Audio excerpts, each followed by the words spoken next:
Good morning friends आसतु आज Sunday special आमे बनैबा देसी चिकेन रो झाल।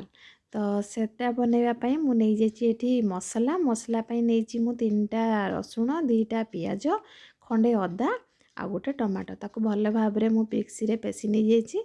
तो एबे आमे देखीदेवा चिकेनटा केमती कौन अच्छी। चिकेन बहुत बढ़िया पूरा फ्रेश परिष्कार जेहेतु एटा आम घरोई चिकेन आउ घरे ताकू कटा ହେଇଛି। तो तथापि मु गोटे थर ताकू वाश करदेबी पानी रे भल भाव में ताकू मु धोई देकी ताकू मु चिपुड़ी नहीं जाइए। देखंतु तो जेहेतु एटा देसी चिकेन तो टिके तो हाड़ हाड़ रहिबो आउ मिसामिसी अच्छी आउ पाखापाखि एटा मु 500 ग्राम रो चिकेन नहीं जाइए।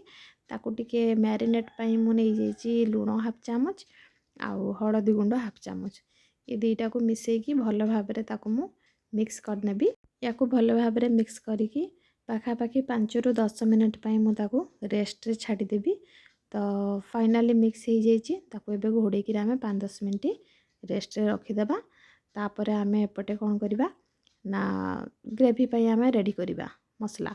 तो फास्ट तो मु पेस्ट तो मु रेडी कर देछि। एबे आमे गोटे पियाज को भल भाव में ताकू चोपा छड़ेगी छोट छोट चुन चुन करी ताकू मु काटी नौची। देखंतु जेहेतु मु 500 ग्राम चिकेन पाई नौची तो मु गोटे पियाज नहीं आउ जदि आपण अधिक क्वांटिटी रो चिकेन नौचंती तो सही हिसाब रे आपण पियाज रो क्वांटिटी मध्य कम बेसी करि परिबे।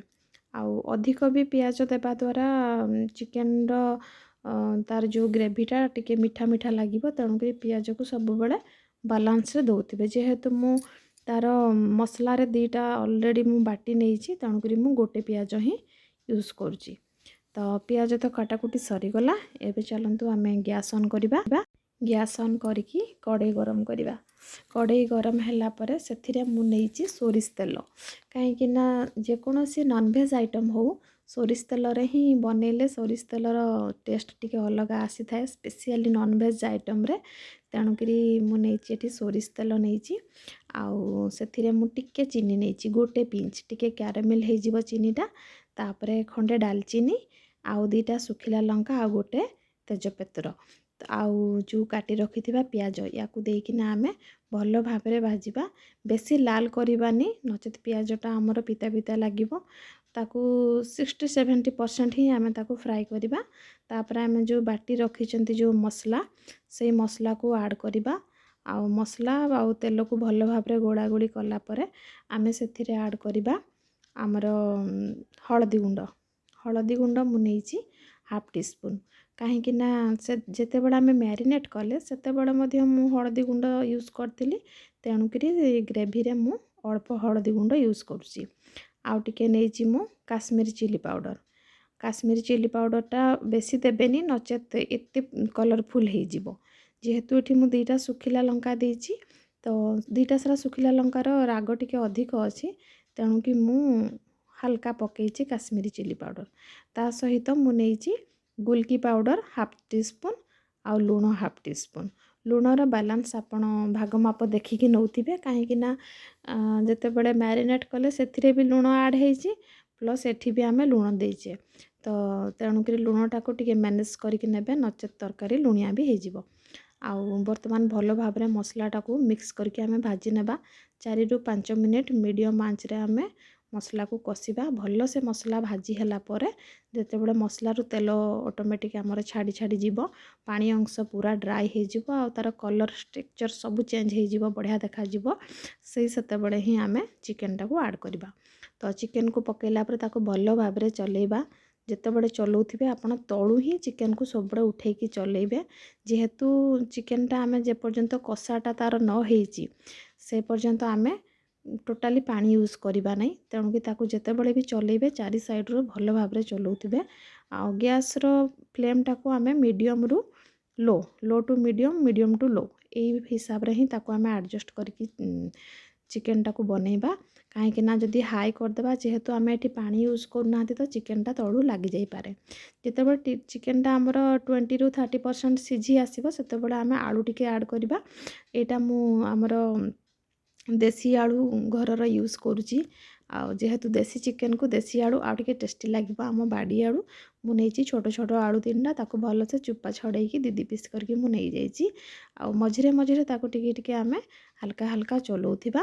ଆଉ ଦେଖନ୍ତୁ କେତେ ବଢ଼ିଆ ଭାବରେ ଚିକେନ୍ଟା ଆମର ଅଲରେଡ଼ି ଚିକେନ୍ରୁ ଯେତିକି ଆମର ପାଣି ଅଂଶ ଥିଲା ସେଟା ବିଲକୁଲ ମରି ମରି ଆସିଛି। ଆଉ କେତେ ବଢ଼ିଆ ତେଲ ଛାଡ଼ିଲାନି। ଆଉ 2-4 ଥର ତାକୁ ଆମେ ଟିକେ ଚଲାଚଲି କରିଦେବା। ପାଖାପାଖି 25ରୁ 30 ମିନିଟ୍ ଭିତରେ ଆମର କଷାଟା ରେଡ଼ି ହେଇଯିବ। ଯେହେତୁ ଏଇଟା ଦେଶୀ ଚିକେନ୍ ସେଥିପାଇଁ ଟିକେ ଟାଇମ୍ ଟେକିଂ ଆଉ ସିଝିବାକୁ ଟିକେ ଟାଇମ୍ ଟେକିଂ ଏଇଟା। ବର୍ତ୍ତମାନ ଆମର କଷାକଷି ରେଡ଼ି ହେଇଯାଇଛି। ଯିଏ କଷା ଖାଇବା କଥା ଏଇ ଟାଇମ୍ରେ ହିଁ କାଢ଼ିକି ଖାଇପାରିବେ। ଯେହେତୁ ମୋର କଷା ଦରକାର ନାହିଁ ଟୋଟାଲ୍ଟା ମୁଁ ତାକୁ ଗ୍ରେଭି ହିଁ ବନାଉଛି।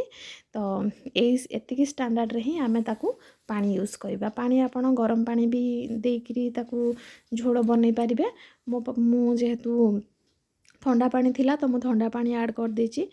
ଆଉ ନିଜ ହିସାବରେ ଆପଣ ଝୋଳର କନସିଷ୍ଟେନ୍ସିଟା କମ୍ ବେଶୀ କରିପାରିବେ। ଫାଇନାଲି ଫୁଟିବାକୁ ତାକୁ ମୁଁ ଛାଡ଼ି ଦେଇଛି। 2-3 ମିନିଟ୍ ଫୁଟିଗଲା ପରେ ମୁଁ ଗରମ ମସଲା ୟୁଜ୍ କରିଛି। ଏ ଗରମ ମସଲାଟା ବିଲକୁଲ ହୋମମେଡ଼୍ ଗରମ ମସଲା। ଅଳ୍ପ ଟିକେ ପକେଇଲେ ବି ୟାର ବାସ୍ନା ବହୁତ ସୁନ୍ଦର ଆସିଥାଏ। ଗରମ ମସଲାଟା ଆଡ଼୍ କଲା ପରେ ଆମେ ଗ୍ୟାସ୍ର ଫ୍ଲେମ୍କୁ ଅଫ୍ କରିଦେବା। ଆଉ ତାକୁ ବର୍ତ୍ତମାନ ଆମେ ସର୍ଭ କରିବା। ତ ଚାଲନ୍ତୁ ପ୍ଲେଟ୍କୁ ବର୍ତ୍ତମାନ ଆମେ ତାକୁ କାଢ଼ିବା। ଆଉ ମୁଁ ଟେଷ୍ଟ କରିବି ଫାଷ୍ଟ ଆପଣଙ୍କୁ କହିବି କେମିତି ହେଇଛି ଗ୍ରେଭି ଚିକେନ୍ କେମିତି ହେଇଛି। ଆଉ ଯେତେବେଳେ ଆପଣ ନୂଆ ନୂଆ ରୋଷେଇ କରୁଛନ୍ତି ତ ଦେଖିଦେବେ ଯେଉଁ ଆପଣ ଆଳୁଟା ୟୁଜ୍ କରୁଛନ୍ତି ପ୍ରଥମେ ଆପଣ ଆଳୁକୁ ଚେକ୍ କରିବେ।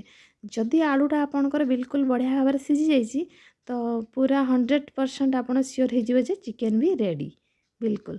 ଆଉ ହାଡ଼ରୁ ବି ମାଂସ ହାଲକା ହାଲକା ଛାଡ଼ି ଆସିଥିବ ତ ଆପଣ ସିଓର୍ ହେଇଯିବେ ଚିକେନ୍ ହେଇଯାଇଛି। ଯେଉଁମାନେ ଚିକେନ୍ ଖାଉନାହାନ୍ତି ତଥାପି ରୋଷେଇ କରୁଛନ୍ତି ତ କେମିତି ଜାଣିବେ? ଏଇଟା ହେଉଛି ତା'ର ଟ୍ରିକ୍। ଥରେ ଆପଣାନ୍ତୁ ଆଉ ମୋ ସହିତ ସେୟାର କରନ୍ତୁ। ତ ଟେଷ୍ଟ କରିବା। ଗ୍ରେଭି ତ ବହୁତ ବଢ଼ିଆ ହେଇଛି ସାଙ୍ଗମାନେ ଚିକେନ୍ ବି ବଢ଼ିଆ ହେଇଛି। ଟ୍ରାଏ କରନ୍ତୁ। Thank you.